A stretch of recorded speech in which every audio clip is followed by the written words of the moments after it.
എവിടെ നോക്കിയാലും അടിമുടി പൂത്തുലഞ്ഞു നിൽക്കുന്ന കണിക്കൊന്നകൾ കാണാം. ഇത് കാണുന്ന നമ്മൾ പറയും, വിഷു വരുന്നതല്ലേ ഉള്ളൂ, കൊന്ന നേരത്തെ പൂത്തല്ലോ എന്ന്. കൊന്നയ്ക്ക് പൂക്കേണ്ട സമയത്ത് തന്നെയാണ് പൂത്തത്. വിഷു എന്നാൽ എന്താ? രാവും പകലും തുല്യമായി വരുന്ന ദിവസമാണ് വിഷു. ആ ദിവസമായിരുന്നു മേടം 1.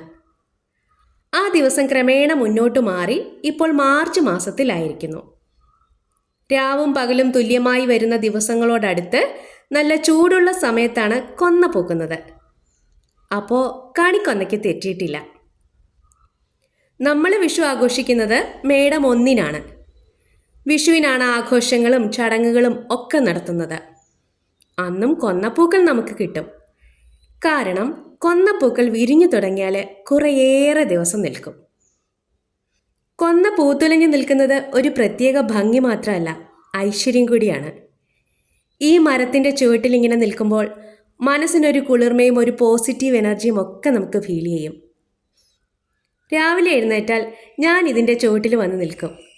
നല്ല ഫ്രഷ് ആയിട്ടുള്ള പൂക്കളൊക്കെ വീണ് മഞ്ഞ മെത്ത പോലെ കിടക്കും. ഈ മരം ഉയരത്തിലേക്ക് ഞങ്ങൾ വിട്ടിട്ടില്ല. ശാഖകൾ ചുറ്റും പടർന്നു നിൽക്കുന്ന ഒരു കുഞ്ഞു മരം. ഈ ശാഖകളിലൊക്കെ കണ്ണൻ്റെ അരഞ്ഞാണം പോലെ നിറയെ പൂങ്കുലകളാണ്. ലോകത്തെമ്പാടുമുള്ള മലയാളികൾക്ക് കണിക്കൊന്ന, വിഷു എന്നൊക്കെ കേൾക്കുമ്പോൾ അവരുടെ മനസ്സിലേക്ക് ആ പഴയ നല്ല ഓർമ്മകളൊക്കെ ഓടി വരും. നാടും കണി കാണലും കൈനീട്ടവും ഒക്കെ. വൈലോപ്പള്ളി പാടിയിട്ടുണ്ട്, ഏത് ദൂസര സങ്കല്പങ്ങളിൽ വളർന്നാലും ഏത് യന്ത്രവൽകൃത ലോകത്തിൽ പുലർന്നാലും മനസ്സിലുണ്ടാവട്ടെ ഗ്രാമത്തിൻ്റെ വെളിച്ചവും മണവും മമതയും ഇത്തിരി കൊന്നപ്പൂവും.